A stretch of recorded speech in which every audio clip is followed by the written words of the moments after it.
Hello, my people. Good day to you. Good morning, good afternoon, good evening. Whatever time zone you're listening to this, I appreciate your attention. I'm not taking it for granted in any way. All right, my name is Michael Ojuola for Mindset Transformation Africa. And on today's episode, I want us to talk about distancing ourselves from what we don't want to become. All right, let me just go right into it. Let me anchor today's episode on this statement. Distance yourself from people that you don't want to become. That's what I want you to do today. Distance yourself from people that you don't want to become.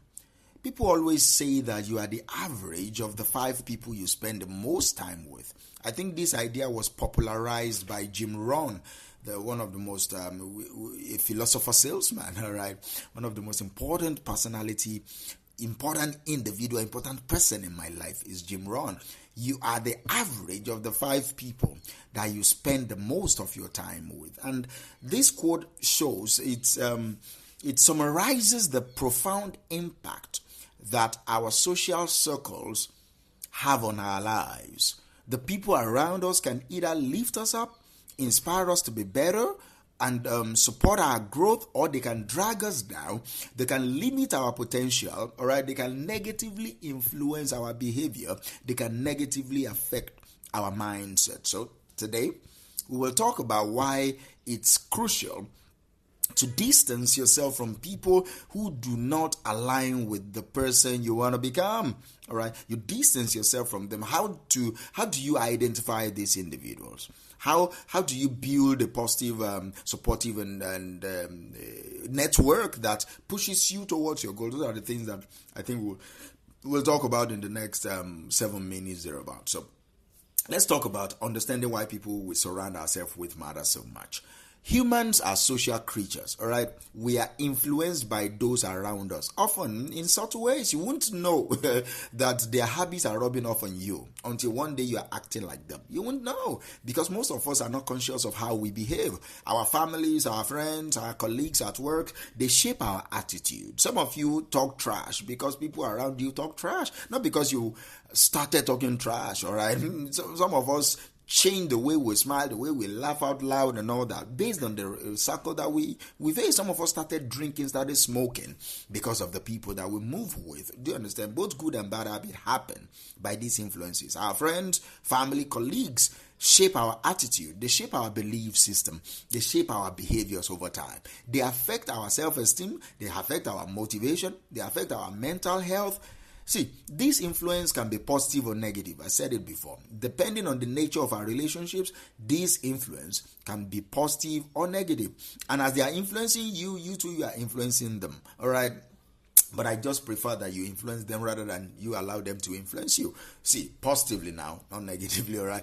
Positive relationships inspire us to grow. It challenges us to be our best. It provides support. It encourages us during tough times and all. Negative relationships, on the other hand, can drain our energy. It can infuse self-doubt in us. It can perpetuate unhealthy habits and all. Do you understand me? So when we surround ourselves with people who engage in negative behaviors, who have toxic attitude, see, we risk adopting those same patterns ourselves. Do you understand? We risk adopting those same patterns. See, let's talk a little bit more now about how to identify the people you may need to distance yourself from, because that's the crux of today's episode.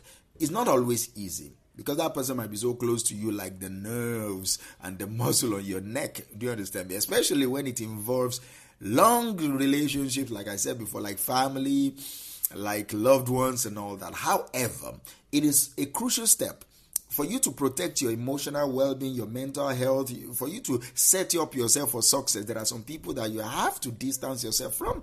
And I'm not saying you should cut them off totally, all right? You just put a distance between you two, all right? Number one thing I want you to do, I want you to identify is when someone constantly complain or criticize people. See, negative people often focus on the problems instead of solutions.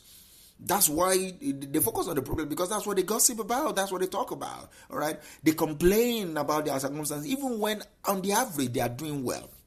They always complain. They find something to complain about. They always complain about their circumstances. And when they talk about other people, it's not about what they are doing well. It's about criticism.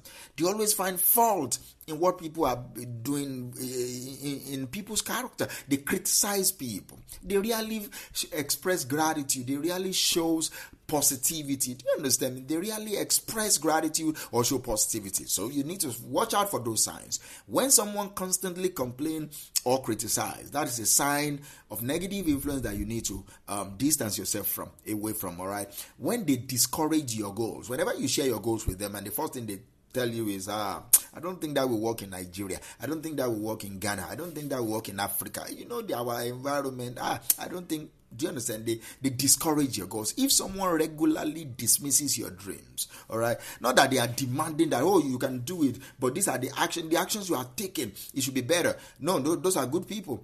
But when you share your goals with them, and the first thing they tell you is that you don't have the capacity to do them, you need to watch out for those type of people. So they regularly dismisses your dreams. They belittle your ambition. All right. They try to talk you out of pursuing your passions. They may even be holding you back like that. It's not they may, they are holding you back. So watch it.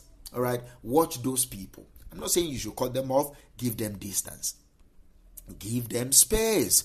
Give them space. You don't want those type of people in your life because you want to accomplish your goals. All right. Also, they engage in unhealthy behaviors that are not good for you. When you find people who engage in destructive habits such as excessive drinking, such as substance abuse, so reckless behavior, those people can influence you to adapt similar patterns. So you watch out for those unhealthy behaviors. And when you are moving with someone that lack ambition, all right, they lack motivation.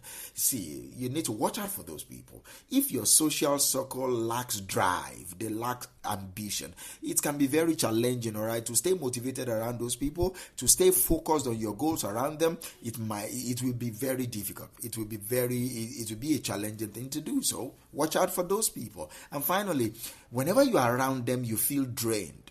You don't feel energized. You don't feel inspired. You don't have the infusion of the Spirit within you. They drain your energy. Pay attention, all right? Pay attention to how you feel after spending time with someone. Pay attention to how you feel. If you often feel drained, if you often feel stressed, if you often feel unhappy, it may be a sign that relationship is negatively affecting you, whoever that is. And I'm telling you, whoever that is, let them go. Give them distance. The moment you've identified the people who may be holding you back, the next step is to create some distance. This doesn't necessarily mean cutting them off. I said it before and I'm repeating it again. It doesn't mean you cut them off out of your life completely, especially if they are close family members or long-time friends.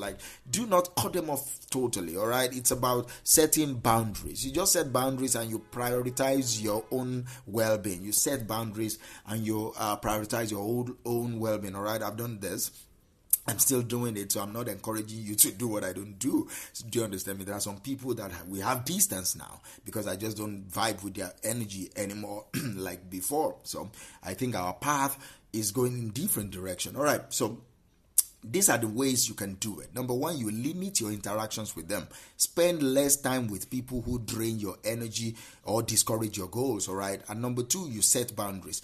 Establish clear boundaries with this set of people. Do you understand? It might be declining invitation to an event. You don't need to go to the event they invited you in if your values don't align. Or you tell someone that you won't engage in gossip. The moment they brought gossip up, you say, no, I don't do that here. All right, I don't do that. Those are boundaries. All right, those are boundaries. You communicate your goals with those around you also. That's another way for you to distance yourself from them.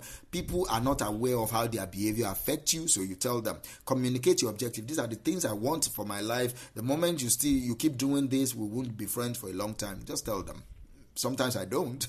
Sometimes I just let it go. I just pull back. All right. Seek support elsewhere. That's another way for you to distance yourself. Look for positive influences in other areas of your life. All right. And finally, focus on self-improvement. Also, invest in your own personal growth. Read books, attend workshops, practice habits that support your well-being and development. That is how you help yourself distance yourself from this set of people. let me say this quickly. Your social circle is a reflection of your values, goals, and aspirations. So choose people, surround yourself with positive, supportive, and inspiring individuals. Go out this week and